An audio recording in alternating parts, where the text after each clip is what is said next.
5 মাসে 5,000 কোটি টাকা, প্রতি মাসে 1,120 কোটি টাকা করে।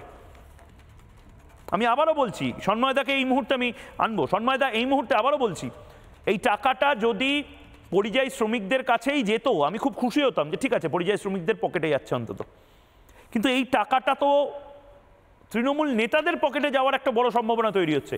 আমার তো মনে হচ্ছে এখন প্রত্যেক তৃণমূল নেতা বলবে আমার বাড়িতে 5 জন করে পরিযায়ী শ্রমিক আছে, মানে 5 5-এ 25,000 টাকা প্রতি মাসে এক একজন তৃণমূল নেতার পকেটে। সন্ময়দা, ময়ূক, তোমার এই প্রশ্নের উত্তরে আমি মমতা বন্দ্যোপাধ্যায়ের দেওয়া তথ্য নিয়ে দুটো খুব সিম্পল উদাহরণ দেব।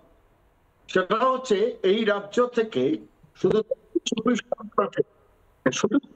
দক্ষিণ 24 পরগনা থেকে তোমার 17 লক্ষ রেশন কার্ড, ভুয়ো রেশন কার্ড বাতিল হয়েছিল। তুমি যদি খবরটা পাও, এটা মিডিয়াতে বেরিয়েছিল। 17 লক্ষ রেশন কার্ড ডিজিটালাইজেশনের ফলে এই 17 লক্ষ ration card over the years কারা খেয়েছিল। এবার আসছি আমি রাজ্যের মুখ্যমন্ত্রী মমতা বন্দ্যোপাধ্যায় দেওয়ার তথ্য নিয়ে। আমি পরিষ্কারভাবে বলি, তুমি দেখেছো সাম্প্রতিককালে একটা স্ট্যাটিস্টিক্স দেওয়া হচ্ছে 22 লক্ষ পরিযায়ী শ্রমিক নাকি বাংলার বাইরে আছে। তুমি নিশ্চয়ই শুনেছো ময়ূক এটা। আমি তোমায় বলি, কোভিড কালে, করোনা কালে, যে সময় কোভিড হয়েছিল, এই রাজ্য সরকার একটা তথ্য প্রকাশ্যে এনেছিল যে এই মুহূর্তে দাঁড়িয়ে 40 লক্ষ পরিযায়ী শ্রমিক বাংলার বাইরে থেকে বাংলাতে ফিরেছে।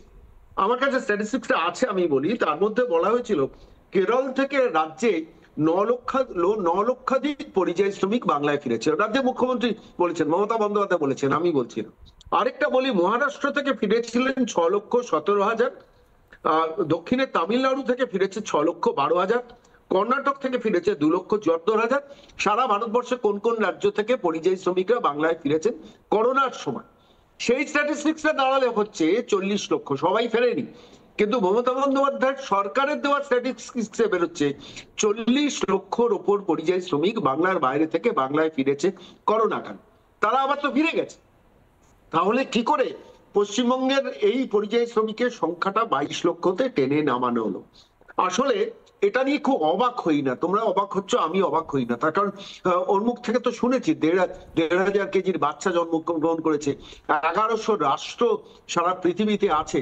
মানে এতে রামমোহন রায় সতীদাহ বিল পাশ করিয়েছেন 1941 সালে। প্রয়াত রবীন্দ্রনাথ ঠাকুর 47 সালে বেঞ্চে উঠে গান্ধীজিকে অনশনের ফলে রস খাইয়েছিলেন।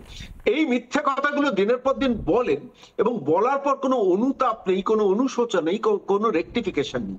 ফলে মমতা বন্দ্যোপাধ্যায় দেওয়া তথ্য সম্পূর্ণ মিথ্যাচারিতার একটা চূড়ান্ত লেভেলে যায়। ফলে তার ভিত্তিতে কোনো ক্যালকুলেশন করা উচিত নয়। আমি তোমাকে ময়ূক এই পর্বে আমি আরেকটা তথ্য তোমার কাছে আমি বলবো। এই যে নতুন করে এই যে জিনিসটা হচ্ছে না, 5,000 টাকা দেবো ফিরে আসুন, এটা কি করা হচ্ছে জানো তো? নির্দিষ্ট রোহিঙ্গাদের কাছে মেসেজ পাঠানো হচ্ছে। আমাকে প্রবাসী বাঙালি যিনি সারা ভারতবর্ষ করেন, তিনি গতকাল একটা তথ্য দিচ্ছেন, বলছেন সন্ময় বাবু, যারা একদম কলোনির মধ্যে আছে, ওপার বাংলার অনুপ্রবেশকারীরা লুকিয়ে আছে, তাদেরই শুধু পুলিশ ডেকে ডেকে জিজ্ঞাসাবাদ করছে। যে কোনো রাজ্য তার সিকিউরিটির জন্য এটা করা উচিত, এই পশ্চিমবঙ্গে সেটা করা হয় না। ফলত আলটিমেটলি এই লোকগুলোকে মমতা বন্দ্যোপাধ্যায় ফিরিয়ে আনবেন, 5,000 টাকা দেবেন, এসআইআর হলে ভোটার লিস্টে নামটা তোলাবেন, তুলিয়ে বলবেন যাও পশ্চিমবঙ্গের বাইরে যাও। তুমি দেখেছো নর্থ বেঙ্গল থেকে সাম্প্রতিককালে প্রথম দফায় 58 জন, পরের দফায় 37 জন, পরপর দুদিনে মহিলাদের চাকরির জন্য বাংলার বাইরে নিয়ে যাওয়া হচ্ছিল। জিআরপি ধরেছে এবং লোকাল পুলিশও ধরেছে। পশ্চিমবঙ্গে যদি এত চাকরি বা কর্মসংস্থানের জায়গা থাকে, তাহলে শুধু শিলিগুড়ি থেকে আলাদা করে বাস ছাড়ে কেন তামিলনাড়ুর উদ্দেশ্যে? আলাদা করে ট্রেনে করে 57 জনকে কেন হায়দ্রাবাদ থেকে আলাদা বাস ছাড়ে তামিলনাড়ুর জন্য? অন্ধ্রপ্রদেশে মানে শুধু পরিযায়ী শ্রমিকদের জন্য সন্ময়দা বলছেন আলাদা বাস ছাড়ে শিলিগুড়ি থেকে? না, ছেড়েছে তো, সেটা তো ধরা পড়েছে। কলকাতা রাজ্য পুলিশ ধরেছে, শিলিগুড়ি পুলিশ ধরেছে। 37 জন মহিলাকে নিয়ে যাওয়া হচ্ছিল। কোথায়? ম্যাড্রাসে। ট্রেনে করে জিআরপি ধরেছে 57 জন, সংবাদপত্রে বেরিয়েছে। আমি আমার বক্তব্য বলছি না। ফলত যে রাজ্যের এই অবস্থা, যেখানে পরপর দুদিন নর্থ বেঙ্গল থেকে জিআরপি এবং রাজ্য পুলিশ ধরলো, যেখানে প্রায় 130 জনের কাছাকাছি মহিলা কাজের খোঁজে, কিসের খোঁজে জানি না, কাজের খোঁজে বাংলার বাইরে যাচ্ছে, সেইখানে দাঁড়িয়ে একজন মুখ্যমন্ত্রী বলছেন 5,000 টাকার জন্য আসুন। আমি বলছি, তুমি যে কোনো জায়গায়, ময়ূক তুমি সর্বভারতীয় সেক্টরে কাজ করেছো, তুমি যে কোনো জায়গায় যাও, যে কোনো একজন দুস্থ মহিলাও আজকে বাংলার বাইরে গিয়ে 15,000, 20,000, 25,000 টাকা বাড়ির কাজ করে রোজগার করে।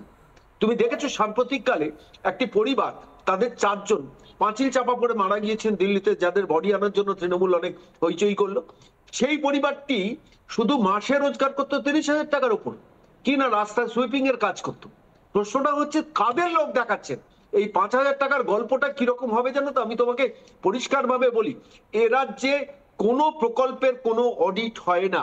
এখানেও একটা ঘোটালা হবে। তুমি যদি সাম্প্রতিককালে স্ট্যাটিস্টিক্স রিপোর্টস দেখো, যে পরিষ্কারভাবে, আমি আমার হাতে সংবাদপত্রটা রয়েছে, 2017 সালের এই লাইনটা আমি ইংরেজিতে পড়ে শোনাচ্ছি। In a letter dated 13/2/2017, the state government express its inability to furnish relevant records of Kanyashree প্রকল্প due to privacy and security. Due to privacy and security Kanyashree প্রকল্প সোশ্যাল অডিট হতে দেননি সিএজি কে। কি ভয়ঙ্কর! প্রশ্নটা হচ্ছে, মানে আমি বলছি কন্যাশ্রী প্রকল্প, আমার হাতে কাগজের কাটিংটা আছে, আমি দরকার হলে তোমাকে পাঠিয়ে দেবো।